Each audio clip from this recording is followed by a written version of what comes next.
Marilah kita berdoa. Kami bersyukur pada hari ini karena kasih setia-Mu yang menyertai kami ya Bapa. Tak berkesudahan anugerah-Mu dalam kehidupan kami.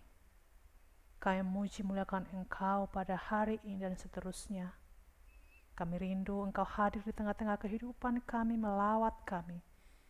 Kami rindu Engkau hadir di lewat firman-Mu. Kami mendengarkan firman-Mu.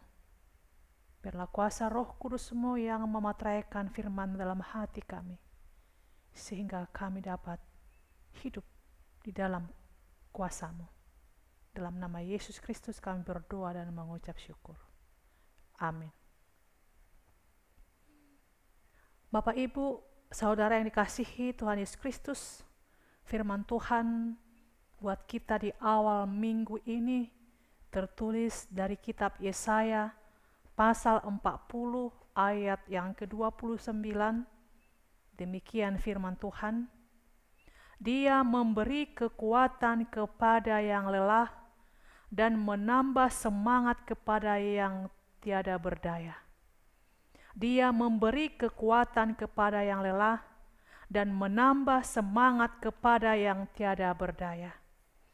Dalam kehidupan kita ini, ketika ada dalam penderitaan dan menghadapi banyak masalah, maka seiring dengan berjalannya waktu, kita pasti akan mengalami masa kritis, yaitu masa-masa di mana kita merasa lelah dalam menghadapi setiap kejadian tersebut. Dalam fase ini, setiap kita rindu supaya bisa segera lepas dari keterkungkungan dan dikembalikan kepada kondisi semula, yaitu hidup yang penuh kemakmuran, kedamaian, dan kesejahteraan. Dalam nats ini Israel sudah merasa lelah dengan keberadaan mereka di pembuangan. Kedamaian, kemakmuran, kesejahteraan, dan pembebasan merupakan harapan mereka. Dalam hal ini Allah pun merespon setiap harapan mereka. Melalui Nabi Yesaya, kabar gembira disampaikan bahwa mereka akan mengalami pembebasan. Namun, dalam menanti pembebasan tersebut, Israel haruslah sabar.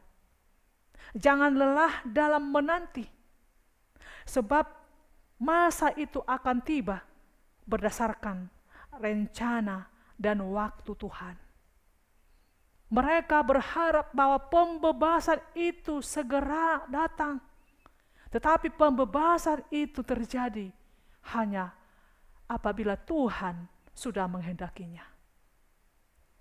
Bapak, Ibu, Saudara yang terkasih dalam nama Yesus Kristus, seperti halnya Israel yang mengalami kelelahan atas semua yang terjadi dalam kehidupan mereka, kita pun demikian. Permasalahan dalam kehidupan yang sedang terjadi sering membuat kita gelisah, merasa tidak tentram. Kita merasa bahwa Allah tidak peduli kepada kita. Kita merasa bahwa Allah tidak memperhatikan kita. Merasakan hidup sendiri tanpa pertolongan Tuhan. Di manakah Allah? Apakah Allah telah melupakan aku? Mengapa dibiarkannya semua ini terjadi? Pertanyaan ini sering muncul dalam pikiran kita, sehingga kecemasan dan ketakutan cepat mendatangi kita.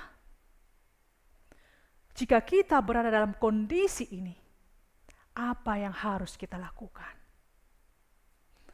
Ada beberapa hal yang patut kita perhatikan, yang harus kita lakukan jika kita mengalami hidup yang penuh dengan permasalahan. Yang pertama, yaitu tetap berpengharapan. Pengharapan di sini digambarkan seperti Raja Wali yang naik terbang tinggi dari mereka yang sebelumnya telah terkapar di bumi. Raja Wali adalah raja segala burung, simbol keperkasaan. Itulah lambang, arti, makna dari orang-orang yang berpengharapan akan kekuatan Allah. Tidak sekedar kuat, tetapi sungguh-sungguh perkasa.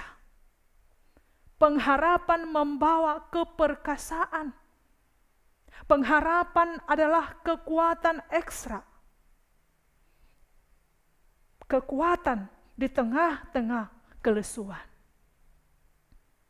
Oleh karena itu, marilah kita hidup dari pengharapan, supaya kita mempunyai kekuatan baik dalam masa gelap sekalipun. Bila kita mengandalkan diri pada kekuatan kita sendiri, kita mudah lelah oleh menggunungnya masalah. Pendakian kita terasa semakin membebani diri kita. Ternyata kemajuan dan kemakmuran tidak mempermudah hidup kita.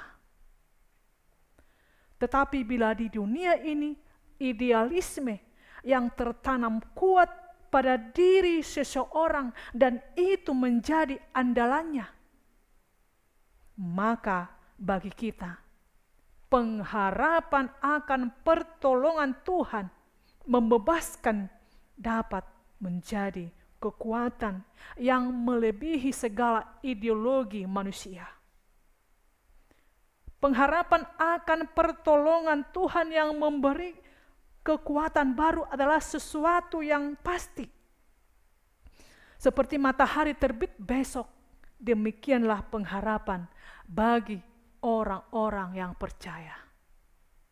Kristus adalah pengharapan kita. Dan Dia berfirman bagi kita, marilah kepadaku yang berletih lesu dan berbeban berat, aku akan memberikan kelegaan kepadamu. Matius 11 ayat 28. Ia adalah pengharapan kita yang mampu memberi kekuatan, yang mampu memberikan keselamatan. Dia akan tetap menolong orang-orang yang percaya, orang-orang yang berpengharapan kepada Allah. Yang kedua yang kita lakukan adalah belajar untuk selalu bersabar. Kesabaran merupakan hal yang sangat penting bagi setiap kita. Sebab dengan hati yang sabar, kita dapat menjalani hidup ini dengan baik. Seperti yang tertulis dalam kitab Roma 12 ayat 2 mengatakan, bersukacitalah dalam pengharapan, sabarlah dalam kesesakan, dan bertekunlah dalam doa. Karenanya dalam setiap kesesakan, kita harus menunggu waktu Tuhan untuk dinyatakan bagi kita. Jadi janganlah mengambil jalan pintas dan menuruti kemauan kita sendiri. Dan jangan mempersoalkan waktu Tuhan kapan itu terjadi. Yang jelas kita harus sabar menanti kapan waktu Tuhan itu terjadi. Yang ketiga, semua manusia memiliki masalah. Tidak ada manusia yang tidak memiliki masalah di dunia ini. Jika kita benar-benar ingin mengatasi masalah yang kita hadapi dalam hidup kita ini, jangan hanya bertahan. Kita harus mengubah situasi tersebut. Mengubah situasi tersebut dengan temukan dan kejarlah dunia yang bisa membawa kita kepada kemajuan dan kepada perubahan. Hiasilah hidup ini dengan orang-orang yang peduli terhadap kita. Mengatasi masalah memang tidak mudah. Tetapi bila kita berusaha dan tetap mengandalkan Tuhan dan berpengharapan kepada Tuhan, Tuhan akan menolong. Tuhan tidak akan tinggal diam. Dia akan menjawab orang-orang yang selalu berseru kepadanya. Dia akan berikan jalan keluar bagi kita, asal kita mau taat dan percaya akan pertolongannya. Amin. Kita berdoa. Tuhan Yesus Kristus yang bertahta dalam kerajaan surga, terima kasih berkat kasih karunia-Mu kami telah mendengarkan firman-Mu. Biarlah firman-Mu bertumbuh dalam kehidupan kami. Banyak masalah yang kami hadapi di tengah-tengah dunia ini, tapi kami tetap mengandalkan Tuhan, berpengharapan dan yakin akan kuasa pertolongan-Mu. Meteraikan firman-Mu Tuhan dalam kehidupan kami, dalam kehidupan jemaat Tuhan. Berkati mereka ya Bapa, setiap memulai aktivitas mereka dalam minggu ini. Kami menyerahkan kehidupan jemaat Tuhan. Dan kondisi saat ini, masalah yang begitu besar kami hadapi, Tuhan menguatkan kami, Tuhan memampukan kami melewati ini, dan tetap mengandalkan Engkau dalam kehidupan kami. Allah Bapa yang terkasih, kami berdoa bagi jemaat Tuhan yang sedang mengalami lemah tubuh, yang dirawat di rumah dan di rumah sakit. Tuhan berikan kesembuhan, jamah Tuhan tubuh mereka, sehingga mukjizat terjadi. Mereka mengalami kesembuhan. Kami yakin dan percaya Engkau menguatkan iman mereka, dan juga bagi keluarga yang merawat, Tuhan berikan kekuatan dan pengharapan dan sukacita, dan Engkau melimpahi mereka berkat-berkat Tuhan. Tuhan Allah Bapa yang terkasih dalam Yesus Kristus, mampukan kami dan seluruh jemaat-Mu untuk selalu tetap taat kepada aturan pemerintah, agar bisa menjaga diri mereka ya Tuhan, dan Engkau menjauhkan kami dari segala penyakit. Berkati kami ya Tuhan. Kami akan percaya badai ini akan pasti berlalu. Engkau akan melenyapkan penyakit ini dari muka bumi ini, karena Tuhan adalah Allah kami yang selalu memperhatikan kami, memelihara kehidupan kami. Inilah kami Bapa, kami berdoa dalam nama Yesus Kristus, Anak Tunggal Allah, kami berdoa. Amin. Bapak Ibu, saudara terkasih dalam Yesus Kristus, Tuhan Yesus memberkati.